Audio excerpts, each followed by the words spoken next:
Hey, Patrick, What? you know what happens when you flip over a Bitcoin? Let me hear it. It turns into a butt coin.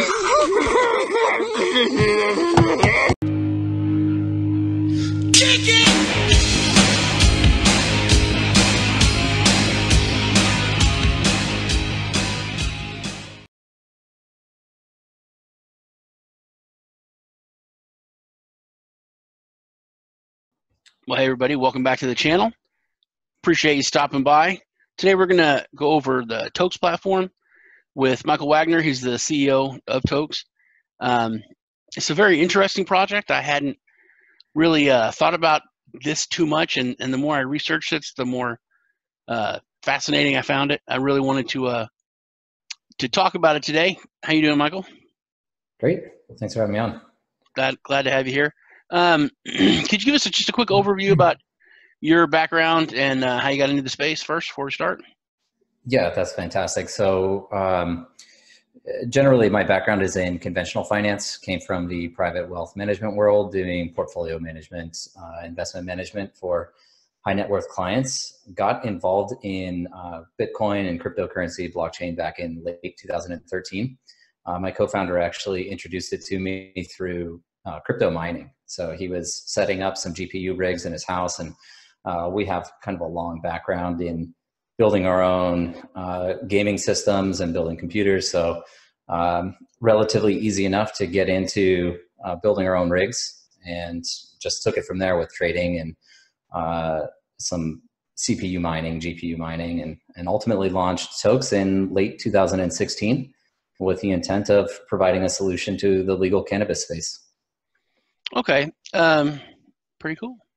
Yeah. Can you kind of give me the elevator pitch on Tokes, just a basic overview, and then we can hit some of the points that I think are really interesting and go over stuff that you think people need to know too? Yeah, definitely. Just from a very high level. So the company's evolved quite a bit since 2016. When we launched, it really was with the intent of using Tokes itself as the digital currency unit of the cannabis space. Now, as we interacted with those businesses, we've kind of identified quite a few shortfalls in crypto itself as a payment solution. So as of today, we focus on two core initiatives. That is digital currency payment processing itself, which we execute through a point of sale system that we've built out. We actually have a V1 launch imminent here. E-commerce solutions, so all online transactions. And then we also have a division of our company that's dedicated to blockchain as a service, if you will. So this is provenance on blockchain. Now, specifically within the cannabis space, the obvious use for digital currency payments is that self-sovereign ownership of assets and providing a replacement for the traditional banking space, as well as providing a means for electronic transactions. The provenance tools itself, so what we call the EPSIS blockchain, and this is GS1 compliant global supply chain management standard for storing information. That is used for seed to sale tracking in the cannabis space. Yeah, you hit on the EPSIS. I wanted to kind of go over that in a little bit because it's a lot more technical and more in depth once you get into the project. But it sounds pretty cool. When it comes to the merchant gateway, what are you offering? Before we get into the e-commerce, the physical block and mortar spaces. Mm-hmm. Yeah, so it's we're actually building this out to be a standalone point of sale system. A couple of really unique features here. First and foremost, it has a complete, robust inventory management system. We have slowly transitioned the company to being relatively token agnostic. So this is not just a Tokes payment processing platform. We actually have enabled Bitcoin and Litecoin payments. We'll be adding Dash payments, and then obviously the ability to expand into additional blockchains based on demand. We do that because we really we see the biggest value add with a lot of these merchants is expanding the opportunity set for the assets that they can accept. You know, it's already challenging enough to get people educated and informed on using cryptocurrency in the first place and getting businesses to accept it. And we felt that by limiting transactions exclusively to Tokes, it would really diminish the overall value proposition and diminish the adoption. But within the gateway itself, in addition to inventory management, CRM, the seed to sale tracking, The two core features of the payment processing include a price conversion mechanism. So, we all use US dollar, at least in the United States, we use our national domestic currency. So USD is a reference rate. Most people are familiar with basing their transactions in US dollars. So we needed a really robust means of doing a conversion on the fly between a US dollar sale price and the appropriate amount of underlying digital currency to accept. Now, what makes our platform a bit unique is that we actually go out and conduct an assessment of open market liquidity on various exchanges. So we look up and down the order books via API, and we compute a weighted average price based on the depth in those books. Now we do that because the second core feature of the gateway is to allow for asset conversion. So in advance, merchants in our administrative panel will specify to us their desired asset allocation or exposure to digital currency. Now, again, most of these merchants are essentially looking for non-volatile assets. So, if you look at something like any stable token, USD Tether, for example, they just want to know that the dollar value of their transaction is the dollar value in digital currency that they receive when they determine it's appropriate to cash that out. And so we do the price conversion. We take their asset allocation, we do a conversion of those assets into their allocation, and then deliver that to them to their external self-custodied wallet addresses. And so ultimately what you end up with is the delivery of digital currency with zero slippage in the underlying transaction value. Okay. And like I said, I didn't really know that much about this subject until I started researching it and looking into it. And it really, I always say, necessity is the mother of invention. And I think that there's a huge necessity for what you're doing. I had watched some videos and read some stuff about, after the legalization, criminals were basically salivating, to rob these stores. And most of it's even more heinous when you really think about it, because most of the people that have been pushing for this legislation or who are in this business, they're a much more libertarian, even passive kind of a person. Basically, it's a bunch of hippies that wanted to get these shops started, and they're having to turn them into armed, bulletproof boxes, which is not why they got into it, I'm sure. I have a friend of mine, Yvette, and her family's had a couple stores up in Portland for years and years. And I really did not know how bad the security issue was with having that the market has kind of forced onto these people, because credit card companies and debit cards, they won't allow people to make purchases with it. So it's strictly a cash business. So these, mom and pop places that have popped up, are having, tens of thousands of dollars just cash, sitting there, and they're just huge targets for the bad guys. Yeah, and I would say this is not a mom and pop industry anymore. Maybe 5 to 10 years ago, but we're actually seeing a significant amount of consolidation going on right now. So you have major conglomerates that are right now largely listed on one of the predominant Canadian exchanges, equity exchanges, so the TSXV. But you have publicly traded companies coming in and acquiring a lot of these cannabis entities. Yeah. And it's not tens of thousands. We're talking about millions of dollars per month. We just got a report out from Planet 13, which is in Las Vegas. That's where Tokes is based, by the way. And they just had the highest sales per dispensary month over month of any dispensary across the nation. And it's something like, $3.5 million, $5 million for the month, which is a all cash business. And this is something that I often gloss over because I just get the sense that a lot of people already know about it, but and they don't. I went to a meetup in Austin last week, and for Apollo, which is, they're all privacy people, a lot of libertarians. Mm-hmm. And I was talking about the interview, and then I just started talking about that, and nobody knew about that. Everyone's like, "Oh, that makes so much sense," and everyone's like, "That's such a great use case." And you're talking about the consolidation. That friend of mine whose family owns the 3 stores up in Portland, she talks about that all the time. For years, they have just been, getting offers thrown at them, millions and millions of dollars to sell their stores.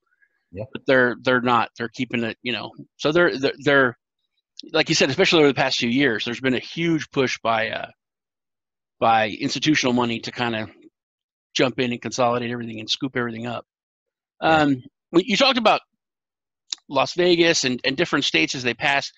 Are y'all able to kind of tailor the integration to the state laws? Yeah, out of necessity.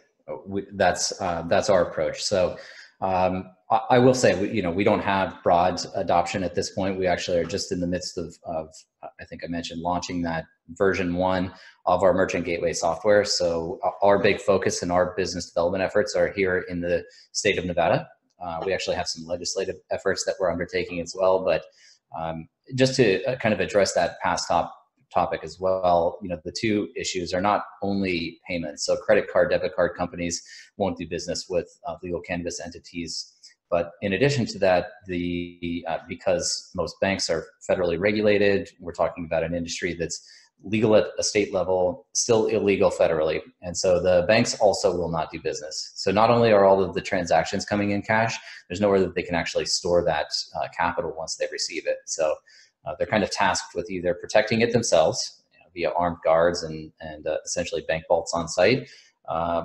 You hear people talking about going and burying money out in the desert. I don't necessarily think that that's going on, but they do have to find a way of protecting their cash. And then the other significant issue here is really with paying taxes, at least from the state's perspective. So obviously the state still wants to collect their tax revenue off of all of these transactions, which is quite significant because it's considered a sin industry. And there's no way for the cannabis entities to actually deliver electronically their tax remittances to the state. And so they're literally going down to the various tax authority buildings with duffel bags full of cash and dropping it off. And I will tell you, the tax department is not equipped to be able to handle just millions of dollars being dropped off when tax season is in effect. Yeah, when you were talking about that, I was thinking the only way they could do it is just to show up with some bags of cash. But yeah, that is crazy. Can you go over the EBSIS supply chain a little bit more in depth? Sure.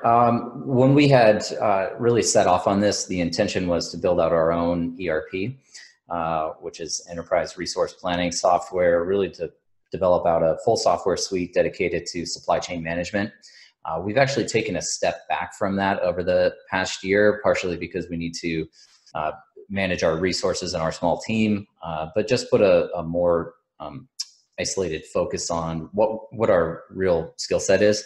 And so the way we're deploying that today is working with existing ERP providers, and there are a number of them. MJ Free One is a really prominent one. And we're essentially providing event data recording on blockchain to those entities. So what we can do is add the benefits of immutability and immutability of the blockchain to their business model. So now when they deliver reports to regulators, they have the transparency and accuracy and knowledge that the information that's being recorded in their systems is not being altered after the fact. And so really when you think of us, what we're doing now is we're just kind of recording the history of events and presenting that through their software to both their customers and to regulators. Okay.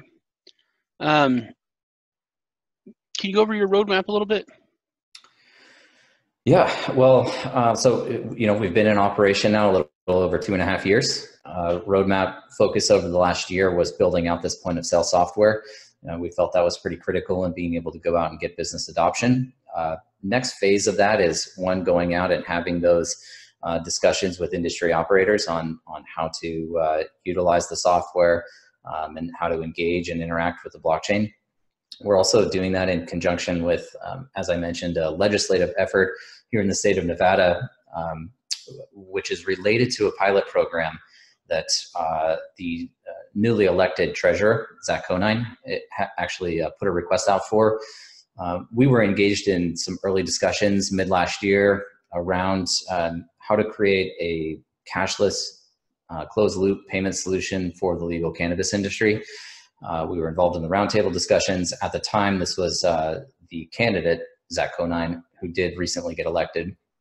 And since then, we've been participating in public comment and testimony with the Nevada State Legislature to introduce the concept of blockchain as one of the potential solutions for this cashless payment solution.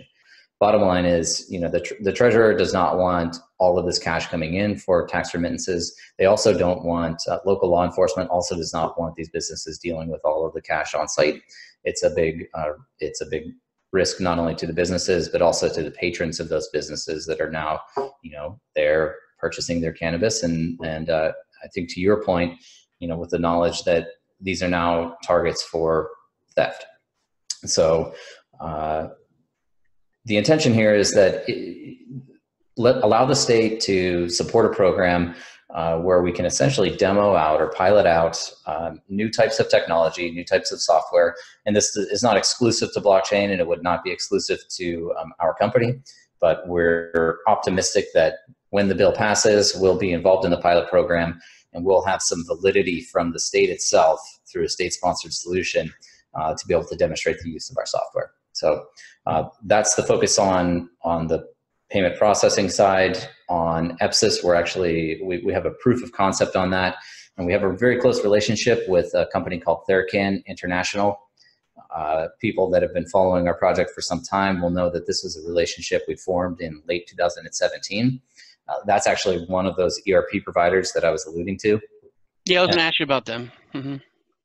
Yeah, international company. They provide a number of consulting services, but one of their big initiatives right now is through their ERP software. So, and really the ERP itself is designed to help improve efficiencies of the management of the growing process. So, everything needs to be tracked first and foremost, but realistically, these businesses want to know how to improve their yields, especially as the space gets more competitive. It's really necessary for people to be able to produce the highest quality product and the maximum quantity of it, so their margins don't get squeezed. And so the ERP is designed to do that, to identify where there's inefficiencies in their workflow. But in any case, we're working with them now on the development and deployment of our blockchain as a service, so that EPSIS blockchain integration into their software, and delivering that then to all of their customers. So. Yeah, supply chain logistics is really good use case there. You talked.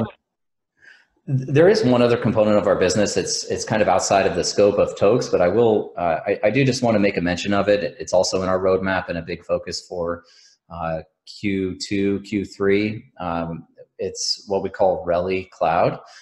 This is actually a hosting platform. It's managed Kubernetes with high scalability and high availability of software deployment. We actually developed out this sophisticated server architecture for the deployment of our own apps.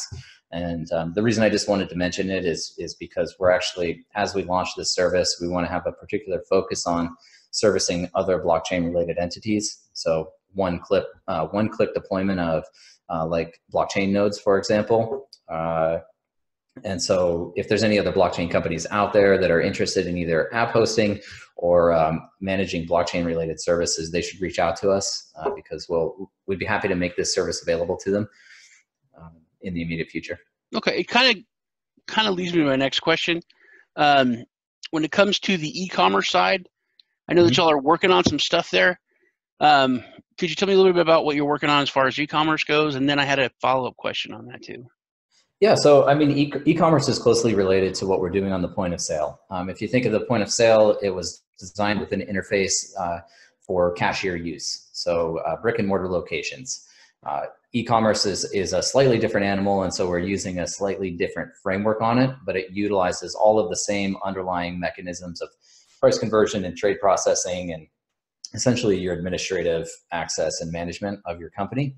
The core difference is that it's designed to be able to allow all of these digital currency payments for an electronic storefront instead of a physical storefront. So you can think of something like Amazon, for example, as a potential user of our e-commerce software suite, whether it be API or Amazon wouldn't use our framework, but smaller businesses that are maybe looking to launch a storefront and accept cryptocurrency could actually just use our platform to add their own products to our storefront and have their own domain associated with that without having to go through all of the technological development of building a website and creating your online store.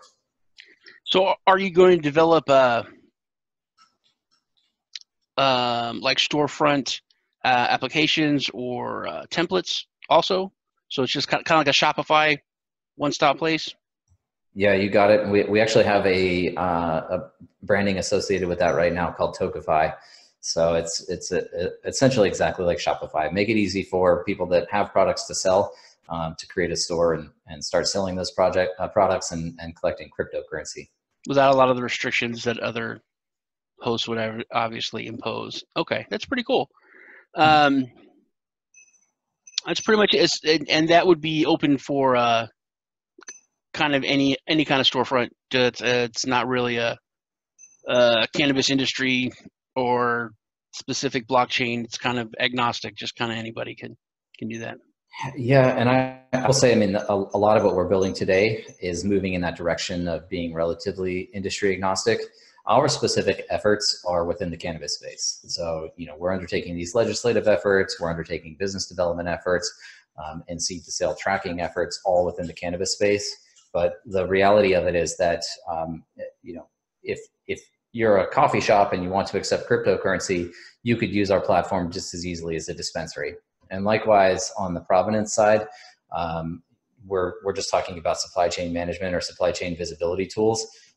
Another use case for that is farm to table. That's very prevalent right now. People want to know the source of the products that they're consuming. And so, we really see a lot of opportunity in both of our initiatives outside of cannabis, but cannabis really is the industry that needs this the most. And, kind of where our heart lies and where we got our beginning. And that's who we want to support the most. But there's plenty of other opportunity out there beyond cannabis. Yeah, like I said, there's definitely a necessity that I found in that industry just for safety reasons alone. Well, that's pretty much all I had. Is there anything else you wanted to go over or talk about? Yeah, actually, two things. So first and foremost, we have a really great event coming up on April 26th. It's in LA. It's called High Tech. This is at the GS Matt Warehouse, and it's being promoted by Arcane Revelry. And a couple of great performers will be there. Crazy Bone will be there. And we're actually going to have a Tokes crypto marketplace as part of our sponsorship. And so all of the vendors that are participating, or many of the vendors that are participating, are going to be accepting Tokes as a form of payment through our point of sale software. Any of the attendees are going to be given some Tokes upon entry so they can kind of spend throughout the venue. And you can do some cool things. There's like a VIP dab lounge you can access with Tokes. But really the intent here is to look at the intersection of technology and cannabis and the evolution of that. And AR, VR, integrated LED walls, what they call G cubes. So just going to be a really cool event. We've been posting about that on social media. So anybody that's in the LA area that'd be interested in going, definitely recommend just RSVPing. It's completely for free. And as I said, they'll be getting Tokes upon entry and be able to kind of interact with that crypto payment ecosystem. And then the second piece is just another component of our business model that we're looking to expand into over the course of the year. And that's our relationship with Checks, the Cannabis Hemp Exchange. So also in late 2017, we had a token merger with Checks. So we dissolved the Checks token and replaced that with the Tokes token, kind of onboarded and adopted all of those users. And that's a business to business commodities platform, commodities trading platform. So also in development, but wanted to make sure we made a mention of that as well. All right, and the Tokes token is TKS. It is tradable on some exchanges right now. It's built on the Waves platform. That's right. Okay. Yeah, it's tradable on Bittrex, also as an asset on the Waves platform. Natively we trade in the Waves decentralized exchange, which is a component within the Waves wallet. All right. Well, Michael, it was great talking to you. I'm going to go ahead and I'll leave links to your social media and your website in the description. Thanks y'all for stopping by. Appreciate it if you leave a comment. I'll definitely get back to Michael on it. If you have any questions or comments, and crush that like button. Take care. Great. Thanks, John.